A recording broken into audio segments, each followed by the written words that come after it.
हा मऊ लुसलुशीत ढोकळा मी फक्त चणा डाळ भिजवून बनवलेला आहे।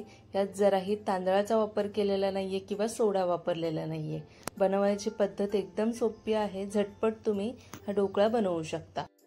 तुमच्याकडे डाळ भिजवायला जास्त वेळ नसेल तर फक्त 1 तास ही चणा डाळ भिजवून सुद्धा तुम्ही हा ढोकळा बनवू शकता किंवा बेसन नसेल तर अशा पद्धतीने डाळीपासून ढोकळा बनवू शकता।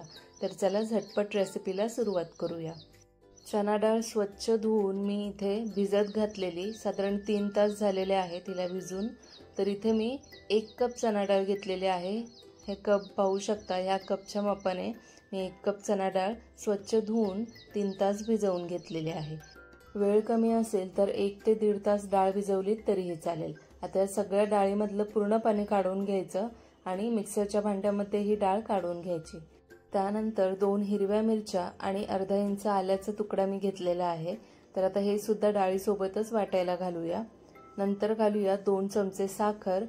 जसं आपण बेसनचा ढोकळा बनवताना साखर वापरतो गोड होण्यासाठी, तसंच आपल्याला इथे 2 चमचे साखर वापरायचं आहे। त्यासोबतच 2 ते 3 चमचे तेल घालूया। तर इथे मी 2च चमचे तेल घातले।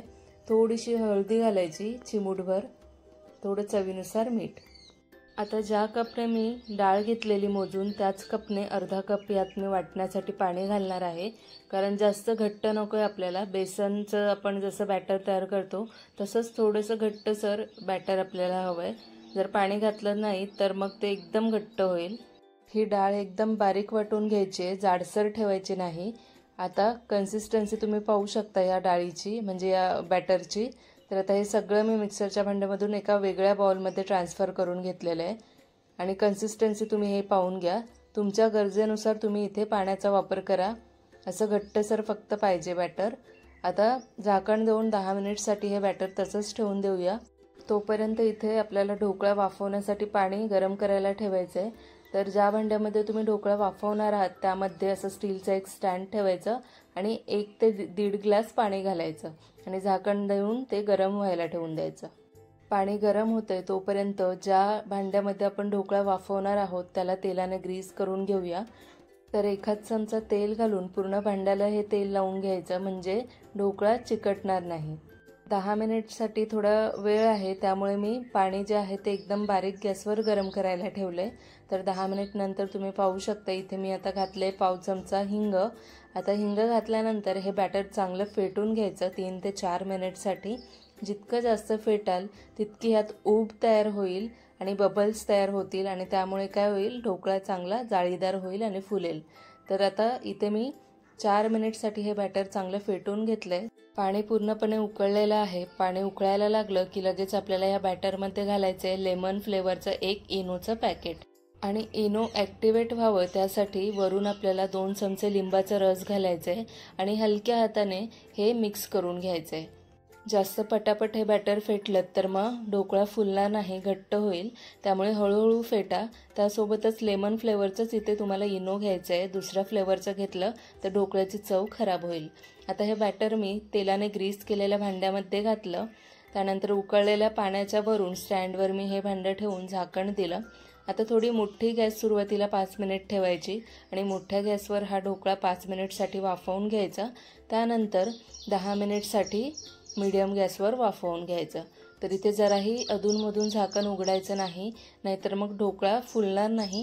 15 मिनिट नंतर झाकण उघडायचं आणि पाहू शकता मस्त ढोकळा इथे फुललेला आहे। सुरीने किंवा टूथपिकने चेक करायचं, जर पीठ त्याला लागत असेल तर मग अजून ढोकळा वाफवण्याची गरज आहे। ढोकळा छान फुललेला आहे। आता बाजूला काढून थंड होऊ देऊया। तोपर्यंत तडका तयार करून घेऊया। तर इथे पॅनमध्ये मी 3 चमचे तेल घातले। त्यात 1 मोठा चमचा राई घालायची।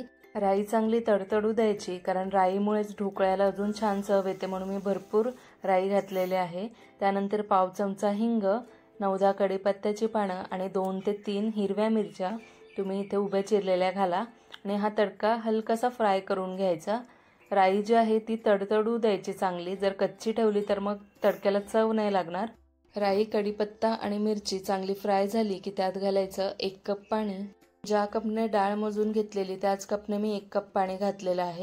त्यातच चवीनुसार मीठ आणि 2 चमचे साखर घालून चांगलं मिक्स करून घेऊया आणि या पाण्याला चांगली उकळी येऊ देऊया। साधारण यातलं पाणी थोडं आटून अर्धं झालं पाहिजे एवढं आपल्याला उकळवायचं आहे। तर इथे आता ढोकळासुद्धा आपला छान थंड झालेला आहे आणि त्याचा कडासुद्धा वेगळा झाला आहे। तितक्या छान पद्धतीने ढोकळा वाफवला गेलेला आहे। तर पाहू शकता वरून एकदम जाळीदार झाला आहे। कापताना सुद्धा तुम्हाला कळत असेल मस्त मऊ लुसलुशीत हा ढोकळा तयार झालेला आहे। तर आता हव्या त्या पद्धतीने तुम्ही हा ढोकळा लहान मोठा कापून घेऊ शकता। त्यानंतर इथे आपला तडकासुद्धा इथे उकळून अर्धा झालेला आहे। हे पाणी उकळून अर्धं झाल्यानंतर मी शेवटला अर्धा चमचा लिंबाचा रस यात घातलेलं पण दाखवायचं राहून घेतलेलं आहे। तुम्ही सुद्धा इथे अर्धा चमचा लिंबाचा रस घाला। फक्त उकळताना लिंबाचा रस घालू नका, नाहीतर त्याची चव कडवट होऊ शकते। जेव्हा गॅस बंद कराल तेव्हा शेवटला या तडक्यामध्ये लिंबाचा रस घाला।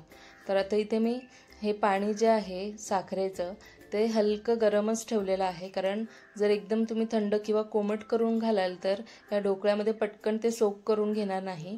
तर छान असा आपला मऊ लुसलुशीत जाळीदार ढोकळा इथे तयार झालेला आहे। हलका मी थंड करून मग ह्याच्यावरून हे तडक्याचं पाणी घातलेलं आहे। तर झटपट हा ढोकळा तुम्ही घरच्या घरी तयार करू शकता। कोणताही तांदूळ किंवा सोडा न वापरता हा ढोकळा फक्त डाळीपासून तयार केला आहे। तर नक्कीच तुम्ही ब्रेकफास्टला ही रेसिपी तयार करून पहा। भेटूया अशाच एका पुढच्या नवीन व्हिडिओसोबत आणि एका वेगळ्या रेसिपीसोबत। धन्यवाद।